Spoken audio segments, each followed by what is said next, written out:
Assalamualaikum warahmatullahi wabarakatuh. A'udzubillahi minasyaitonirrajim. Bismillahirrahmanirrahim. Alhamdulillahilladzi arsala rasulahu bil huda wa dinil haqqi liyudhhirahu 'alad dini kullih wa kafa billahi syahida.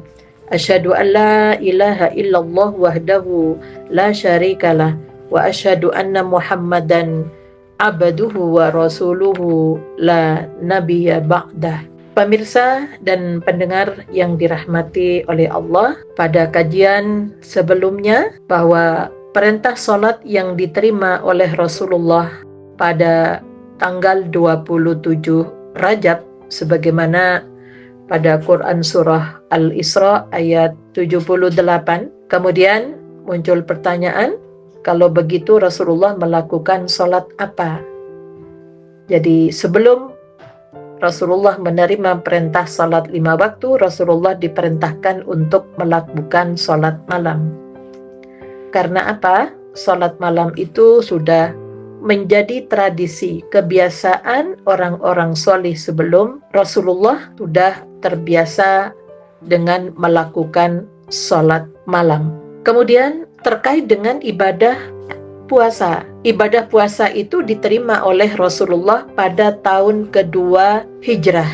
Untuk itulah, maka sebelum itu, ketika Rasulullah di Mekah atau 2 tahun di Madinah, apakah Rasulullah tidak melakukan ibadah puasa? Nah, kalau kita melihat pada Quran Surah Al-Baqarah ayat 183 tentang perintah kewajiban melakukan ibadah puasa yang telah diperintahkan oleh Allah pada umat-umat sebelumnya dengan tujuan agar manusia bertakwa, maka pada ayat 184 ayyamam ma'dudat, pada hari-hari yang ditentukan itu maksudnya adalah puasa 3 hari setiap bulan. Sehingga Rasulullah SAW di saat itu ketika sakit, ketika safar, juga mengganti di hari lain atau mengganti dengan fidyah apabila tidak bisa mengganti dengan puasa. Kemudian 18 bulan setelah Rasulullah melakukan ibadah puasa yang diwajibkan pada saat itu setiap bulan 3 hari yang dikenal dengan Ayyamul Bid, maka baru turun perintah puasa Ramadan pada ayat 185, Syahrul Ramadan alladzi unzila fihil Qur'an hudal linnasi wa bayyinatin minal huda wal furqan faman syahida minkumus syahra falyasum. Sehingga Allah memerintahkan jika sudah menyaksikan datangnya bulan Ramadan maka berpuasalah. Jadi rentangan waktu 18 bulan dari kebiasaan Rasulullah melakukan puasa 3 hari setiap bulan, yang hal ini juga disampaikan oleh istrinya yang bernama Hafsah, arba'un lam yakun yada'uhunna Rasulullah sallallahu alaihi wasallam siyama asyura'ah wal asyarah wa salasata ayyamin min kulli syahrin wa rak'ataini qoblal ghadati, rawahu Ahmad wan Nasa'i. Ada 4 perkara yang tidak pernah ditinggalkan oleh Rasulullah Sallallahu Alaihi Wasallam, yaitu puasa hari ke-10 di bulan Muharram, puasa 3 hari pada sepertiga bulan, tanggal 13, 14, 15, dan sholat 2 rakaat qobliyah subuh. Kemudian Rasulullah Sallallahu Alaihi Wasallam melakukan banyak ibadah-ibadah puasa yang setelah itu puasa 3 hari itu menjadi sunnah, namun sunnah punya nilai sunnah muakkadah yang tidak pernah ditinggalkan oleh Rasulullah, sama halnya dengan salat malam. Seperti puasa Senin dan Kamis, dalam hadis riwayat Ahmad, annan Nabiya sallallahu alaihi wasallam kana aksaru ma yasumul isnaini wal khamisah faqila lahu faqalah, bahwa Nabi Sallallahu Alaihi Wasallam lebih sering berpuasa pada hari Senin dan Kamis. Lalu ditanyakan orang kepadanya, apa sebabnya? Faqala, Rasulullah menjawab, innal a'mala tu'radu kullas naini wa khamisin fayaghfirullaha likulli muslimin aw likulli mu'minin. Sesungguhnya hari-hari dipersembahkan amalan setiap hari Senin dan Kamis, maka Allah berkenan mengampuni setiap muslim dan mukmin. Illal mutahajiraini fayaqulu akhirhuma, kecuali dua orang yang bermusuhan, maka firman-Nya, tangguhkanlah kedua mereka itu. Jadi setiap Senin dan Kamis amal itu disampaikan kepada Allah Subhanahu wa Ta'ala. Jadi nilai amal solehnya disampaikan kepada Allah, dan Rasulullah senang ketika amal solehnya disampaikan kepada Allah oleh malaikat itu beliau dalam keadaan puasa. Jadi untuk itu ada penekanan kecuali dua orang yang bermusuhan. Jadi ditangguhkan, nilainya belum tersampaikan.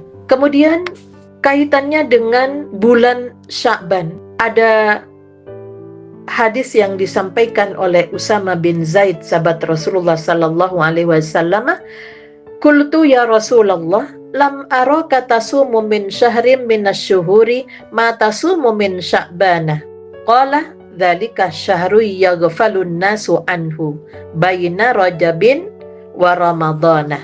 Usama bin Zaid bertanya, "Ya Rasulullah, kelihatannya tidak satu bulan pun yang lebih banyak Anda puasakan dari bulan Sya'ban." Ujar Nabi, bulan itu sering dilalaikan orang karena letaknya antara Rajab dan Ramadan. Sedangkan wahuwa syahrun turfa'u fihil a'malu ila rabbil alamin fa uhibbu ayyurfa'a amali wa ana sha'imun. Sedang pada bulan Sya'ban itulah diangkatkan amalan-amalan kepada Allah Tuhan semesta alam, maka saya ingin amalan saya dibawa naik kepada Allah selagi saya dalam berpuasa. Hal ini juga dikuatkan oleh hadis Bukhari dan Muslim yang diinformasikan oleh istri Rasulullah yang bernama Aisyah. "Ma ra'aitu Rasulullah sallallahu alaihi wasallam istakmala siyama syahrin qattu illa syahra Ramadana." Tidak kelihatan oleh saya Rasulullah sallallahu alaihi wasallam melakukan puasa dalam waktu sebulan penuh kecuali pada bulan Ramadan. Wa ma ra'aitahu fi syahrin aktsara minhu siyaman fi Sya'bana. Dan tidak satu bulan pun yang hari-harinya lebih banyak dipuasakan Nabi daripada bulan Sya'ban. Pemirsa dan pendengar yang dirahmati oleh Allah, bulan Sya'ban seringkali dilalaikan banyak orang, maka dari itu mari kita tingkatkan amalan sunnah kita, salat sunnahnya terutama qiyamul lail, puasa sunnahnya Senin Kamis, kemudian ayyamul bidnya itu ditingkatkan. Syukur bagi orang yang terbiasa puasa Daud, jangan tinggalkan Senin dan Kamisnya, dan jangan tinggalkan ayyamul bidnya, utamanya di bulan Sya'ban yang memang hari-harinya banyak dipuasakan oleh Rasulullah sallallahu alaihi wasallam, karena Rasulullah lebih senang ketika amal itu disampaikan kepada Allah, baik yang mingguan Senin dan Kamis maupun yang tahunan pada bulan Sya'ban. Rasulullah senang dalam keadaan puasa karena doa, istighfar, permintaan ampun kepada Allah bagi orang yang berpuasa itu mustajab, lebih-lebih ketika menjelang saatnya berbuka puasa. Nah, untuk itulah maka pendengar yang dirahmati oleh Allah, mari kita tingkatkan, jangan sia-siakan bulan Sya'ban ini. Kita lakukan semaksimal mungkin, kita punya manajemen waktu. Jadi ketika sudah waktunya berpuasa, ya maka kita hindari bepergian jauh, aktivitas yang bisa melelahkan dan juga tergoda, yang akhirnya kita tidak melakukan ibadah yang banyak dilakukan oleh Rasulullah sallallahu alaihi wasallam. Jadi bulan Sya'ban itu adalah bulan di mana kita harus berpayah-payah untuk membersihkan diri kita. Sehingga bulan Ramadan itu adalah bulan suci. Nah, kita sudah dalam keadaan suci pada bulan Ramadan. Jadi untuk itulah manajemen waktu, kegiatan-kegiatan, ya, bagaimana kita mengelola sebuah kegiatan juga perlu direncanakan.